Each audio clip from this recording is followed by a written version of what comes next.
So we have already seen how to open up different browsers, and also we have seen how to get to some URL, right? Now next thing is that I have to interact with the page now, right? I have to automate the page, so I have to interact with the page. So identification of the elements of whatever you see on the page, it is very important that you identify them easily, right? Anything that you can see over here, even if it is an image, even it's a link, buttons, static text, all those are the web elements or the web objects. You can say anything for that. They all are web elements, and they all have a unique address by which they can be identified from the page. Once they are identified, we'll extract them and we will take the action on them, right? Firstly, let's take a look at how to identify it. Now it's something a big topic because it includes a number of things. So it will be divided one part in this session and second part in the second session, in the next session. So let's start. Now over here you can see this page. What can you see on this page? There is an image that you can see, there is a link that you can see, there is a static text, there is image, then there is buttons. Likewise, there are few elements, right?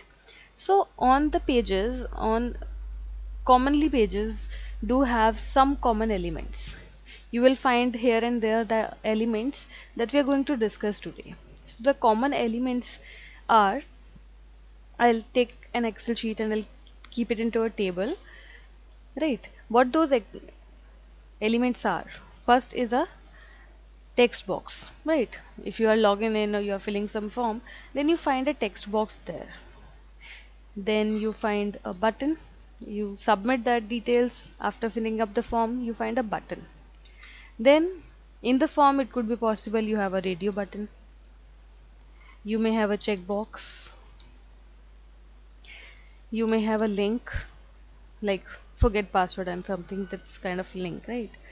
Then link, then I have, yeah, drop down,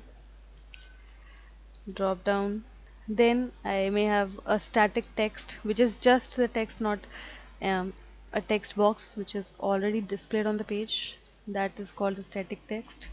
Then images you see on the web page, right? These are some kind of elements which you are going to see on every of the page mostly, right? So we'll start with them. Talking about text box first. Now this is a page that I'm going to take for example. If you'll see this page and you want to see the page source, that what actually is behind this designing, what's inside this page, then you just can right click over the page and you can go to page source, right? On the page source you will find everything that is on the page in a form of coded part, right? You can see over here it's a link, so it's given like this, means they are being settled up in the form of HTML and CSS, right? Now why I am concerned about this thing, over here if you'll pay attention you can see over here that the text is quite colorful. Somewhere it's purplish, somewhere it's orange, somewhere it's blue, somewhere it's some another blue, right? Why is they are in different colors? So the purple font that you can see, that like this font, this is in purple font, right? These are the tags of the element. Tags are unique for every element, right? If you are using link, then it will have a different tag. Like this is a link, so it has a different tag. Then I have a button, it has a different tag. So every element will have a different tag. Then coming to the next font, that is orangish font just next to the tag, is the attribute. Attribute, you can say it's a property of the element, right? Properties may include the name of the element, the ID of the element, like the class of the element. Likewise, it can have different properties, it can have different properties. There are many, but I'm not going into all of them. Will discuss the mandatory tags of the elements and the optional attributes, which are mainly going to help us to find the element from the web page, right? Now Coming back here on the page, we are going to talk about the text box, right? I said text box. So if I inspect this element, this is a text box. I want to inspect this box. So I'll click over it, right click over it, and I'll get an option of inspect. Right? I'll inspect it. So what will happen after this is the page source of this text box will get highlighted. That these are the details of this text box. Right? What can see? It's some another that has been highlighted. Let me just read to it. Yeah, now. Right? Whichsoever element that you have selected and it has been highlighted on the page source, that will be highlighted on the page as well. Like it's in the colors you can see on the page, that it will be highlighted. Now talking about the properties of this element. I told you that in the purplish font we will find the tag. We will find the tag. Now the tag is input tag, right? So for text the tag is input, and the mandatory attribute is the type attribute, which is just next to the element, right? That is the mandatory attribute. Why is it so?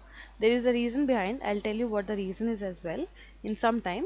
So this is my mandatory attribute, and sorry, this is the tag, and this is my mandatory attribute. Now why is it mandatory? Why type is only the attribute which is mandatory? If I see over here, let me just show you. Okay, this button, right? I inspect this button. So what this button is having the properties? It's having the button tag.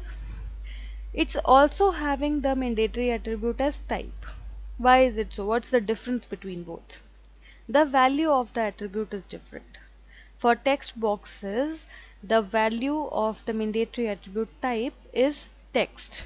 It's text, right? So we can see over here the mandatory attribute is type equals to text. Right, now we have already seen the button, so we can just go on and I can say button is the tag for buttons. Now button could have two tags, right?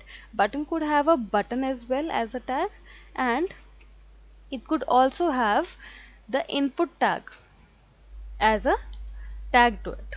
It can have both, right? And the mandatory attribute to it is submit, right? So these are the tag and the mandatory attributes. We'll come to optional attributes as well, but once we are done with this, then we'll come to it, right? Now talking about the radio button.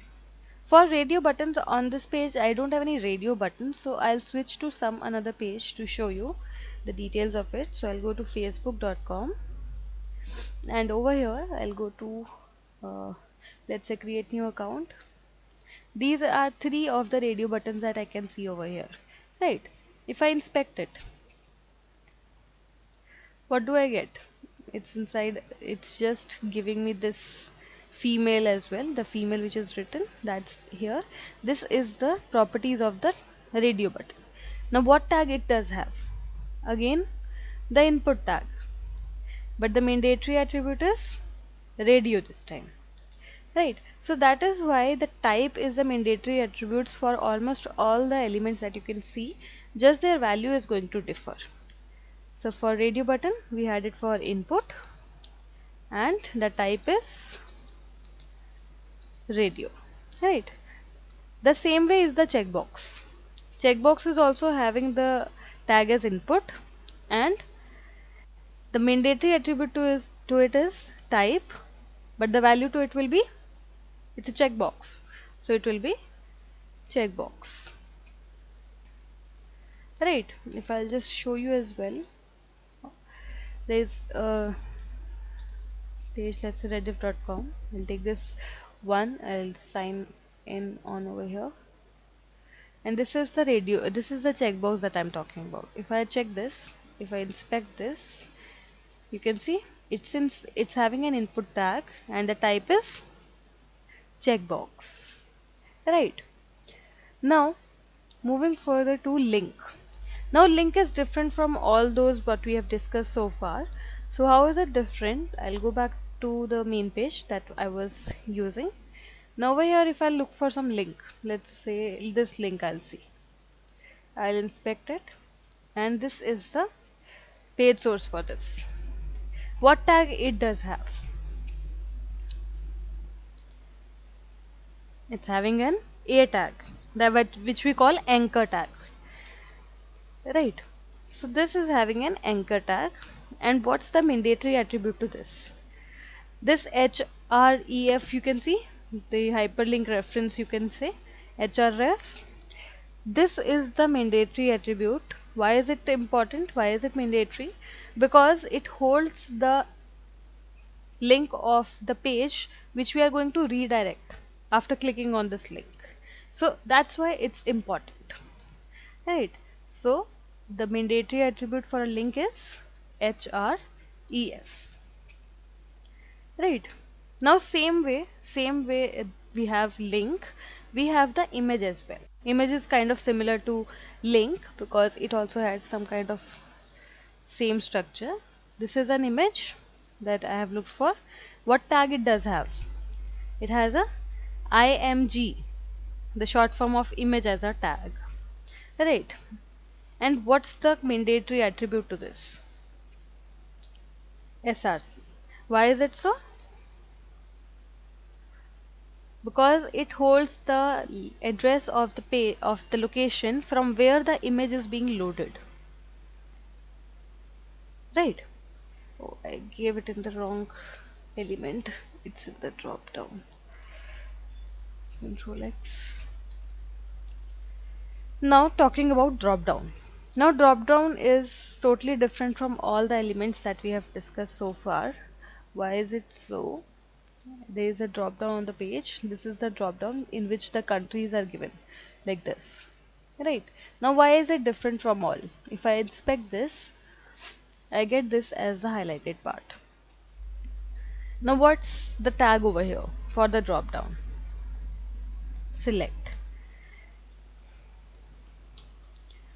right? And what is the mandatory attribute over here? No, no, no. The drop down does not have any of the mandatory attributes, sorry. It does not hold any mandatory attribute. The select tag itself is an identification that it's a drop down. Why I'm saying so? Because there are few pages which are having drop downs which are actually not the drop downs. They are the custom drop downs which are made in the form of a drop down. Like if I show you above on the same page, you can see these links. If I'll just press this down arrow, this is also a kind of drop down that you can see, right? It's a drop down. But if I inspect it, will I get an select tag? Nowhere around there is a select tag. Why is it so? Because it's a custom drop down that has been made. It's not a drop down. The drop downs are only those which have a select tag with them. If the drop down does not have a select tag, then you have to handle it normally as you are holding the another elements. Like if you have to click on this course details, then what you have to do is you have to identify this particular element so that it could be clicked. Then you have to click on this course detail. Then you will be routed to the course details page. But in case of drop downs, I don't have to do anything. I just need to click over here in the drop down, in the space where the drop down is having the value to be entered. Just here I need to click, and then I have to select the options. I don't have to select them, sorry, I don't have to click on them. I would have to select them exceptionally. All is done inside a different mechanism. What that mechanism is, I'll come to that, but not right now. It is a different topic. Right now we are not going to discuss the drop downs.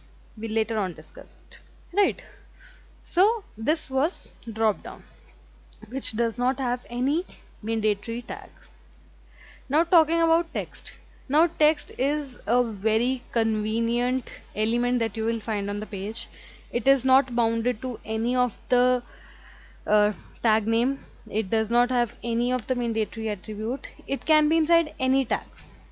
How, why I'm saying so? Because if I look for this type, this number, if I inspect this, it's inside a label tag, right? Now if I inspect this contact this, it's inside a p tag. If I inspect this one, it's inside a p tag again, right? If this is also inside a p tag, if I look for this, then it's inside a div tag, right? So the static text that you can see on the page, any static text, that's not bounded to any of a specific tag name.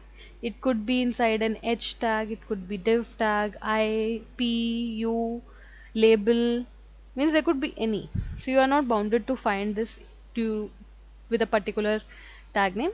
Whatsoever is, you can use that, right? So over here the text is not bounded to any of the tag name nor any mandatory attribute, right? Now these are the tag names and the mandatory attributes. Now if I move further to the optional attributes, that is also something that is going to help you to identify them from the web page, right? Now what are the three main optional attributes? One is the id, one is the name, and one is the class, right? Now if I talk about id and name, id and name are the unique attributes for a element on the page, right? For a for if a button is having some name, like it's having a name as um, submit, it's having the name also as submit, then on the whole web page, on that current page, none of the another button will have the same id or name. It's possible that the same element can have same id or name, right? It could be possible that button that I am talking about, button is having same id and name, but none another than element,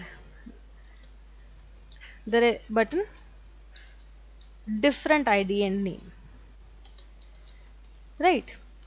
So it's, if any of the element is having the optional attribute as id or name, then it's going to be a very easy thing for you to identify it from the web page, because it will be unique. No another element will have the same id and name, right? And if I talk about the class, now class is a tag, it's an optional tag which is just to give the look and feel to element, right? How the class is, how the element is going to look like. If it is a button, it is a text box, how is it going to look like on the page? That is what the class is responsible for. So it could possible that this class can be shared by different elements on the page. So it's not a unique element, it's not a unique attribute. It could be shared by number of elements on the same page, just to have the same look and feel, right? So if you have to extract multiple elements from the web page, you can take the use of this class attribute. It's going to be very useful for that, right? But if you are finding an unique element, then this class attribute is not going to help you at all, because it will give you a number of elements, right? So all the elements that we have discussed so far, they can have 0 or 3 of the optional attribute. Okay.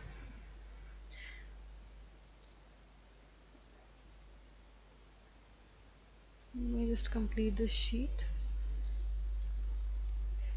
Right. Yeah. Yeah. Yeah.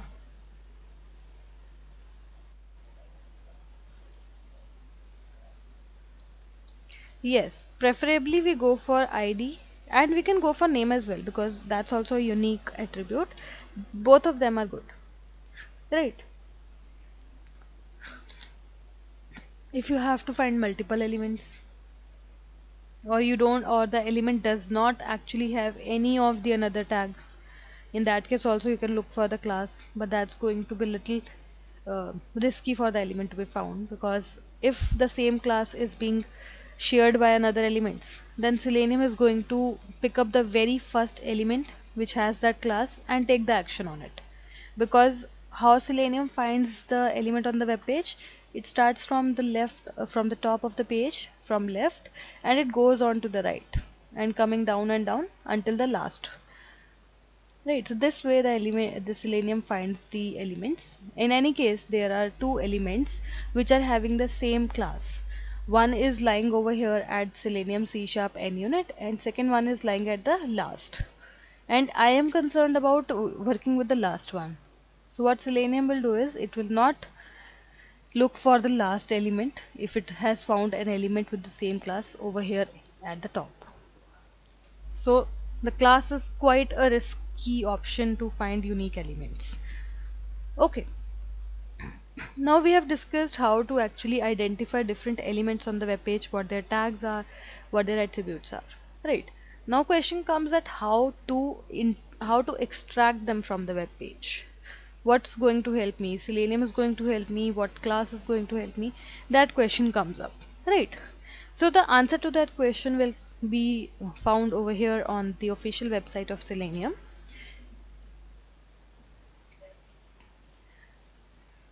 Right, on the official on the API docs you will find everything. So I'll go to API docs in the docs over here. Now out of all these classes, which class we are going to use? We are going to use a class web element. Which class? Web element. This is the class that I'm talking about. If I click on this, it will give me the details of this class and the functions inside. Now if you talk about the functions, clear. What is the clear function? What it does? If any of the text is there in which there is a by default text, like on some text boxes, a text is written like enter your name, enter your data, anything like that. And you need to clear that first and then you can enter your data. Right. So this clear function is going to help you for that. Second is the click function. Click. Now we know what click is going to do. Clicking on the element. Right. After that comes the function find element. Now this find element, and there is a series to it. Find element by class, find element by CSS selector. There is a series to it. Right. So these are the functions which are going to help you to extract the element from the web page and take the action on it. It will extract the element. Now what your action you want to take, you want to click on it, you will call the click function. Right. But these are the functions which are going to help you. Now I said it's a series, so you can see it's not ending till now. Yeah, over here this is the last function. These all. Now there are different categories. One is a generic one. We have discussed three attributes, right? We have discussed ID, class and name, right? For them there is a specific function that if you want to find the element with an ID, so you can say find element by ID. Just need to give the value of that attribute in the parenthesis, in the parameters, and it will find the element itself. Selenium will do the thing, right? If you want to do it with name, here is the specific function for that. If you want to do it by class name, here it is the specific function. Now there is one more function which is a generic function.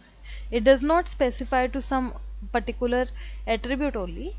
You can give any attribute over here, be it ID, name, anything. You just need to tell the function. Two parameters will come. One will inform that which attribute you are going to use, and second parameter will have the value to it. Right. So these are the functions which are going to help you. If I'll show you more functions over here which are going to be helpful, like send keys. In the text box you have to send some data. This send keys function is going to help you. Submit, you have a form, you want to submit it. Just use this submit function. Text, you have some static text on the web page. You want that text only from the web page. So you can use this text attribute. Right. This way you have these functions, and they are the generic functions. All these, they can be fired on any of the element on any of the browser, on any URL. Okay, Now taking a small demo to it, that how actually it's going to work out. So first we'll take some text out of the page and then we'll try to enter some element. Okay. So let my PyCharm open. I forgot to open it.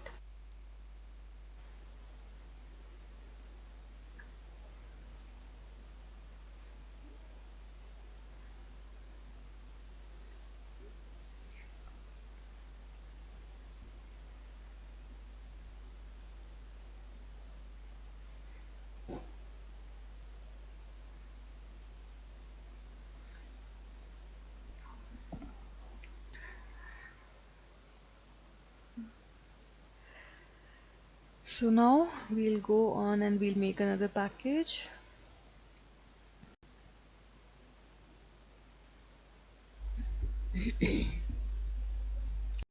Day 4,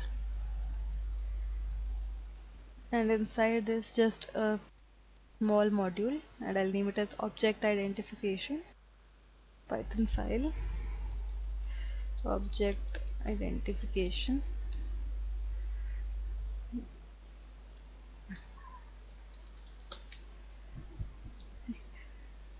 So now the initial things, how to start off with. First of all, I need to open some browser. I have to navigate to some URL. Then after I'll be finding the elements on the web page, right? So opening the driver for opening the browser first, that is webdriver dot chrome.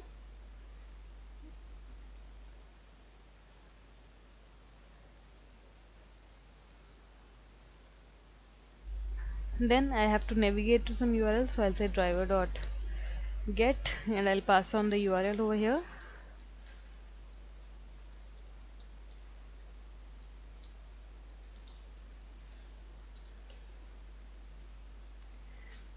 And then after navigating to this URL,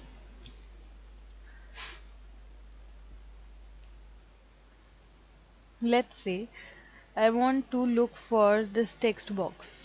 I'll inspect it. I want to take the action on it. So this text box, it has a tag name predatory attribute, and along with that it also has some optional attribute. With those optional attributes are,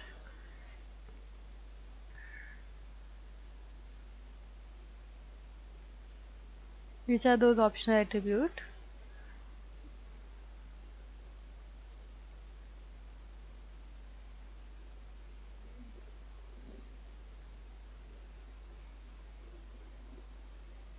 Hmm.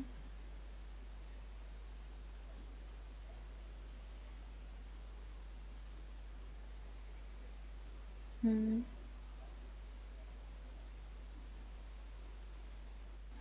Okay. Okay. So there are four optional attributes that is assigned to this element, right? Now it also has an ID and name. So it's a very good thing that I have an ID and name. They are the unique ones. So either I can go on with the name or I can go on with the ID. So I'll go on with the ID first. Right, I'll say if driver dot find element by driver dot find element by ID. I can use this. I can just give the value of this attribute in here. I'll copy it from here. Control C and paste. This also I can do, or I can say driver dot find element. This also I can do. To this, two things will be passed. One is that which attribute I'm going to use, ID, and what's the value. This. Both I can do. So I'll show both as well, that how the output comes up. The output is exactly the same for both. Now this is a text box. I want to send some data inside. So I'll use the function send keys, and whatsoever I want to send inside, I'll send it over here. Let's say I send hello, just an hello. Right, I'll save this and I'll run this module.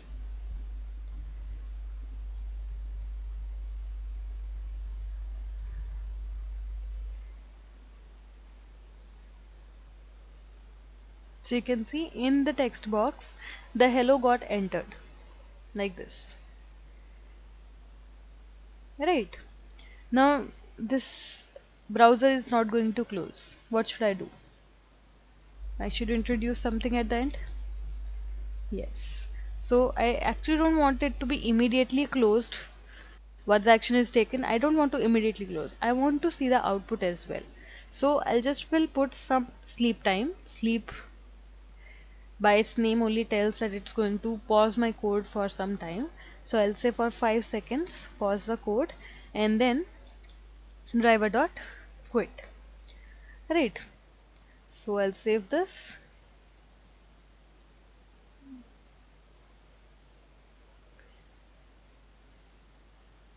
and done. Now we have seen the output of this, that how it's come. Now I just will go on and I'll use the another function which is the generic one, and to this also I want to send some keys, and I'll print something like hello. Right. Now I'll save this and I'll run this.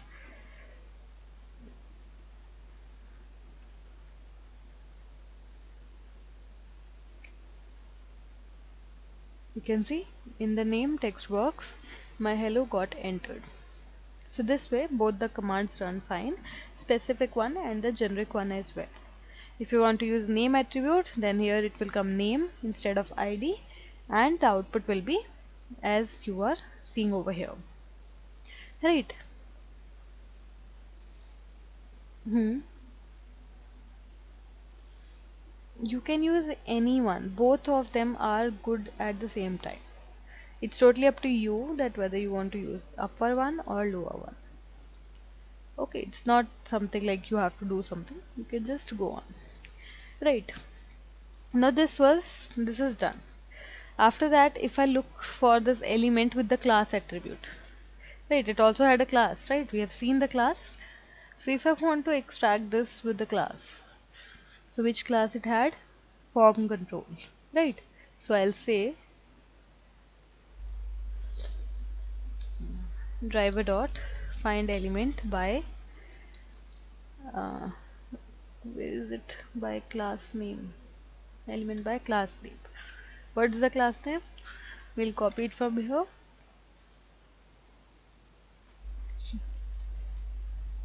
It's always better to copy and paste because it might be possible something is in the uppercase or in the lowercase, so just go for the copy paste values. And I want to send keys to this element as hello. I'll comment the upper one and now I'll save this.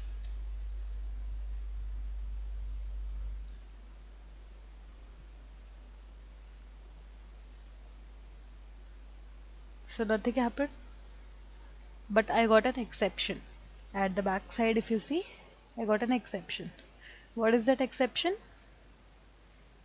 Element not interactable exception. Now this exception is not specifically for this case only, it can come in another cases as well.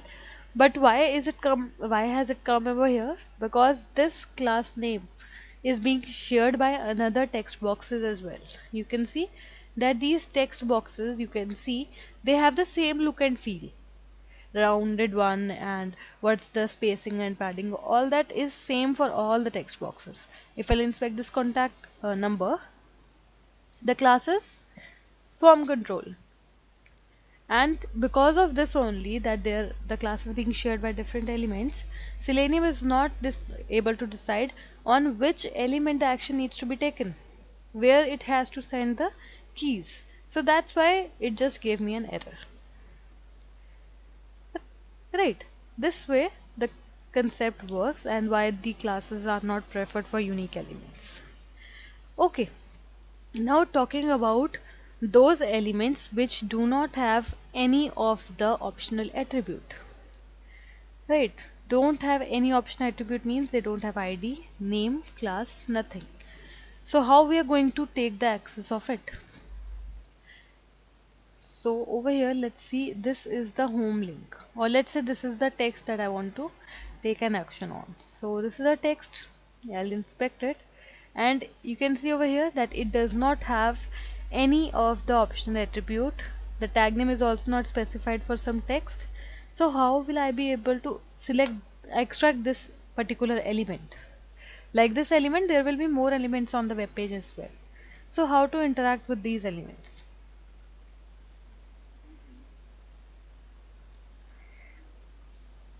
No. Over here, what we are going to do is we are going to use another type of locator.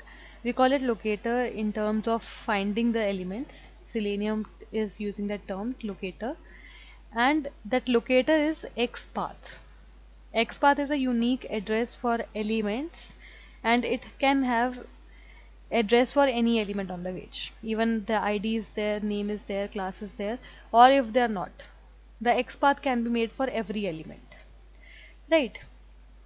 Now, XPath is also of two types. It's of two types. One is the complete XPath.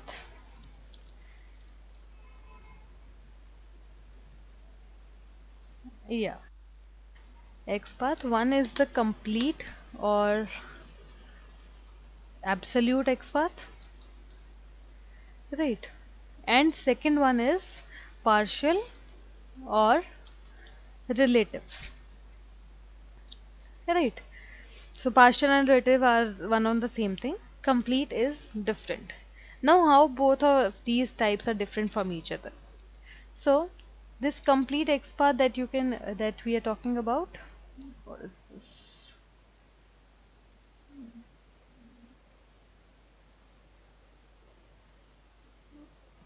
Where it went? Okay, it's not happen. Yeah. So why is it complete? Because the complete XPath starts from the root of the page, from the first tag of the page. And for every web page, the first tag is same and it's the HTML tag. So the XPath, the complete XPath starts from HTML tag and it goes on till the time we don't find that element. Now this complete XPath is refrained. We don't prefer using the complete XPath. Why? Because in any time the element is displayed from the original location and some of the elements are deleted or added, right? Some of the tags are deleted or added. So at that time we have to reconstruct the whole XPath, which is not going to help me in any form. So we refrain ourselves from completing from using complete XPath. While when we talk about partial XPath, and this is an XPath which is going to be made with the attribute ID. Now it's not specific with ID, but preferably it's with ID. If there are another optional attributes like its name was there, you can use name. If there is some element like attribute like placeholder, you will find a number of tags like this, number of attributes with the elements like this. Whichever is you think it's going to be unique, just use that to make the partial XPath. Right. Now I'm not going to discuss about the partial XPath in this session. That we'll discuss in the next one. Right now we'll go on with the complete XPath. Right. So as I said, it's going to be made from the very first tag, which is the HTML tag. So how to make it, first of all? So we have already extracted the element. We have already found the so page source for this Selenium, Python, and C# training text. Over the page source where it's highlighted, I'll hit Control F. I'll get a box where I can type, where I can search, where I can make the XPaths. Right. So over here I'll say and I'll give the tag name from where I want to start. HTML. This is the tag. So you can see the whole page got selected because it's a very first tag. Right. Now when I have to move further in the hierarchy, what I need to do is I need to use the slash, the forward slash. Now I need to go to this element, so I'll inspect it again. I just got misplaced by just having that HTML tag, and here it's going to be like this. Let me just minimize the tags which are open. Yeah. So after the HTML tag, there are two tags. One is the head tag, and we are not concerned about the head tag because in head tag there are different types of coding which is done, like scripting and all. Tags are given over here, that what's the script being used behind, what's the meta code behind this. So we are not concerned about the head tag. I am concerned about the body tag. So after HTML tag, I need to go into the body tag. So I'll say body. That got highlighted. After the body tag, where I have to go? These tags you can see, these are the parallel tags. At the same level, they are the tags. But their tag name are different. The div is different. So this is div 1, this is div 2, div 3, and after that I have the tag no script tag.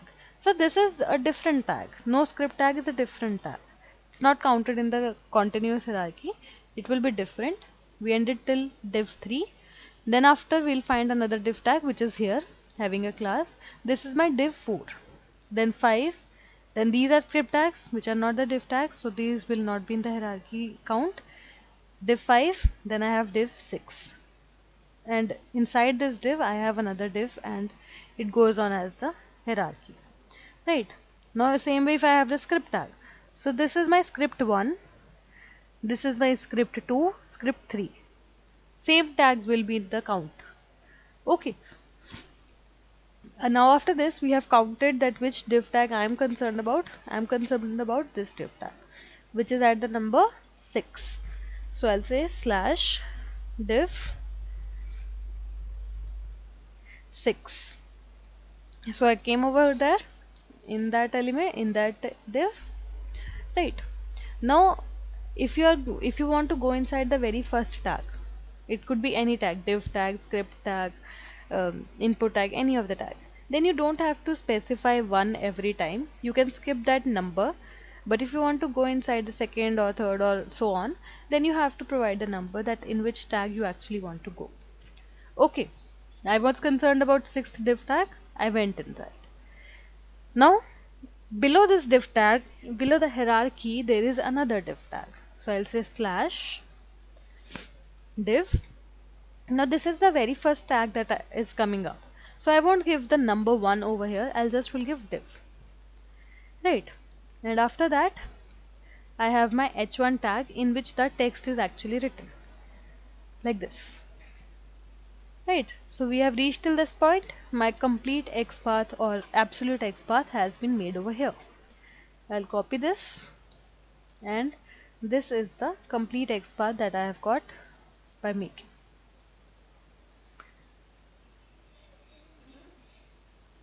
Right. So this way. Now to use it, how to use it? The same functions that we have discussed above, the find element, these are going to help me over here. I'll comment this one which was giving me an error, and over here I'll say driver dot find element by what I'm using XPath. So I can use the specific one over here as well, or I can use the generic one. So I'll use the generic one and I'll say XPath, and I'll provide the XPath that I've just made in here. It didn't copy it. Let me just copy it again. Control C. Yeah. Right. Now what I want is I want the text of this element. So which attribute I'm going to use over here? It's the text. That's it. Nothing else. Right. It's going to store the text inside this command. So I'll print it. I'll say print.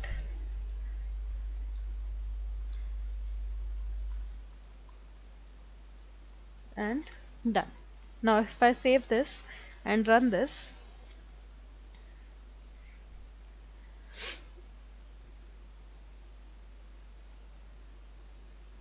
okay, I got some kind of error. Let me see. No such element.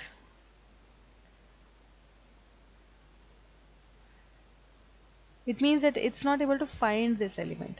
Now why is it so? Let me just see. The element that we have made, the XPath is right over here. It's the unique one. There's nothing inside the p tag. It should have found 1 2 3 4 5 6. It's right, it's not wrong. Maybe the element has taken time to come up. So maybe I'll just will introduce some time sleep over here so that my page can load first and then only it looks for the element. So I'll save this and I'll run this.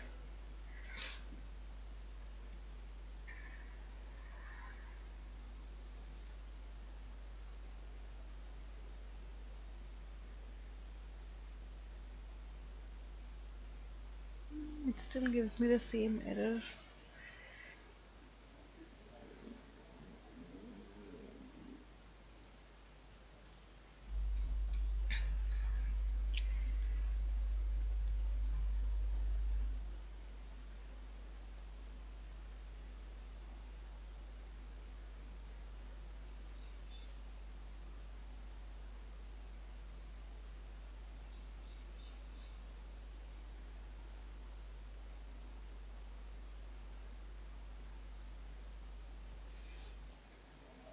Yeah, now over here we got the text, right?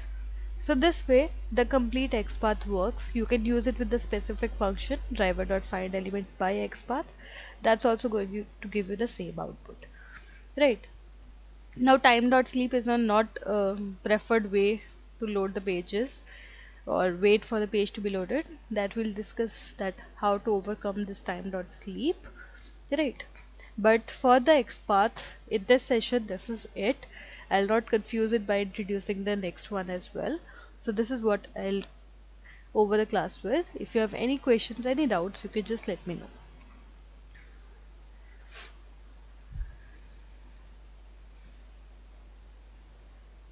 Edge browser. Sure.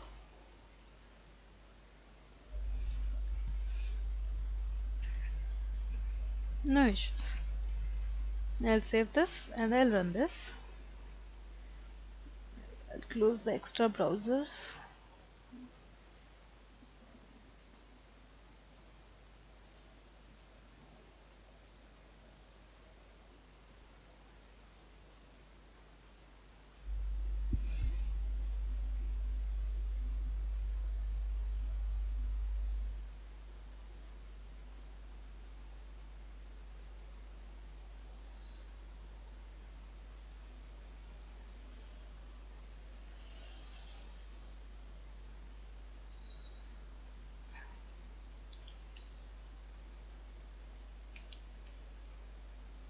I got the output and my browser also got quit. Okay. Any other question or doubt?